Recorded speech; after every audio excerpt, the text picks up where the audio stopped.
Bonjour à toutes et à tous, ici Thibaut Aigle et bienvenue dans ce nouvel épisode de l'EFP Radio Show. Dans cet épisode, vous allez découvrir pourquoi la rat race ne vous rend pas heureux. Pour la plupart des gens, les journées sont bien trop remplies. Quand on est aux 35 heures, on travaille 7 heures par jour. Ce n'est sans doute pas insurmontable, mais il faut aussi aller chercher les enfants à l'école, faire les devoirs, faire les courses, préparer à manger, faire le ménage, tenir le budget familial, remplir sa feuille d'impôt, aller dire bonjour aux grands-parents, etc., etc. Quand on est cadre et donc au forfait, on adapte ses horaires à sa charge de travail. Mais bizarrement, il y a souvent beaucoup plus de travail que de temps libre. Alors on reste au travail, tard, et on travaille 10 heures par jour quand ce n'est pas plus. On prend une nounou pour les enfants, mais on leur fait tout de même un baiser sur le front le soir quand on rentre du travail alors qu'ils sont endormis depuis une bonne heure déjà. On voit la famille un peu moins souvent, qui comprend mais qui en souffre, et on finit par avoir le sentiment que l'on passe à côté de sa vie en se coupant des choses qui ont vraiment du sens. Le métro boulot dodo, ce n'est pas qu'une caricature, c'est aussi la réalité de millions de gens qui passent leur temps à courir après ce dernier. Quand on ne gagne pas très bien sa vie, on fait ce que l'on peut pour survivre et mettre un peu de côté. Quand on gagne très bien sa vie, on accumule les possessions matérielles dans l'espoir que ces dernières viendront combler notre sentiment de vide intérieur, et ça marche pour un temps, et puis le sentiment revient inexorablement.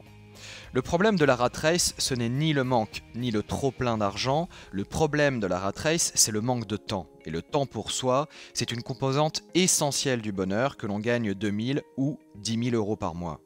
Quand on cherche à être plus heureux, on se dit souvent que cela passe forcément par le fait de gagner plus d'argent. Et au lieu de prendre le temps de la réflexion, on se lance tête baissée avec ce nouvel objectif en tête, alors que le secret est ailleurs. Car aussi surprenant que cela puisse paraître, l'augmentation du niveau de vie dans le monde n'a finalement que peu d'influence sur le fait que les gens sourient ou non. Aux US, par exemple, une fois que les gens atteignent la barre symbolique des 75 000 $ de revenus annuels, gagner plus d'argent n'a aucun impact sur leur sentiment de bonheur quotidien. Bien sûr, il faut arriver à ces 75 000 $ de revenus annuels. Mais lorsqu'on compare le surcroît de satisfaction occasionné par le franchissement des seuils précédents, on se rend compte que ce dernier suit une loi des rendements décroissants à partir de 55 000 $. Autrement dit, à partir de 55 000 $, vous devez déjà commencer à vous demander si l'effort de travail supplémentaire requis pour gagner un revenu supérieur en vaut vraiment la peine. La composante essentielle du bonheur, ce n'est pas d'être riche comme Crésus. La composante essentielle du bonheur, c'est le temps pour soi, et les études le prouvent. Elizabeth Dunn, titulaire d'un PhD en psychologie sociale, et Michael Norton, assistante professeur à l'université de British Columbia, ont montré dans leur livre Happy Money que l'un des principes clés pour mettre l'argent que vous gagnez déjà au service de votre sentiment de bonheur, c'est l'achat d'expérience. Le truc, ce n'est pas d'essayer de gagner plus d'argent, c'est d'essayer d'être plus heureux avec ce que vous gagnez déjà. La plupart du temps, les expériences sont perçues comme de l'argent bien dépensé. Les dépenses de loisirs telles que les voyages, le cinéma ou l'abonnement à un club de sport sont les plus susceptibles d'apporter leur lot de satisfaction. Et les personnes qui disent allouer la part de leur budget mensuel la plus importante en loisirs sont celles qui éprouvent le plus de satisfaction dans leur vie de tous les jours.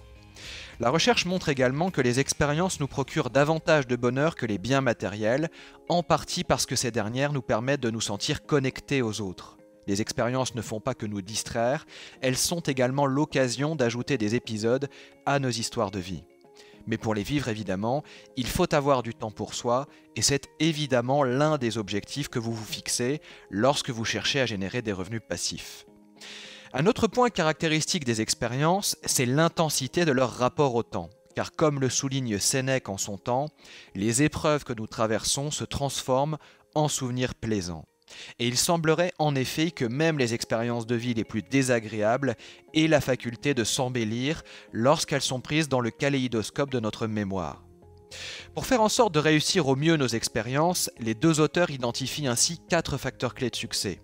Premier facteur, l'expérience doit réunir plusieurs personnes tout en forgeant un sentiment de connexion sociale. Deuxième facteur, l'expérience doit pouvoir se transformer en souvenir marquant que l'on se plaira à raconter plusieurs années plus tard. Troisième facteur, l'expérience est étroitement liée à notre sentiment d'identité ou à la personne que nous souhaitons devenir. Et enfin, quatrième et dernier facteur, l'expérience nous procure une opportunité unique évinçant par la même occasion la possibilité de la comparer avec d'autres options. Et vous savez quoi? Eh bien, je vous ai gardé le meilleur pour la fin. Alors que la satisfaction liée à l'achat matériel a tendance à décroître avec le temps, c'est exactement l'inverse qui se produit dans le cas d'un achat d'expérience.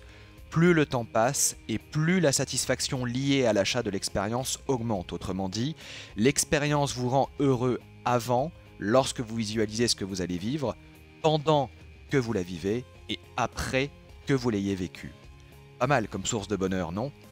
Alors si vous avez aimé cet épisode de l'EFP Radio Show, eh bien n'hésitez pas à cliquer sur j'aime. Et si vous souhaitez aller plus loin et bénéficier gratuitement de notre parcours de formation 7 jours pour gagner votre indépendance financière, eh bien il vous suffit de vous inscrire en cliquant sur le lien qui apparaît maintenant en haut à droite si vous êtes sur YouTube ou sur le lien présent dans la description de la vidéo juste au-dessus si vous êtes sur Facebook.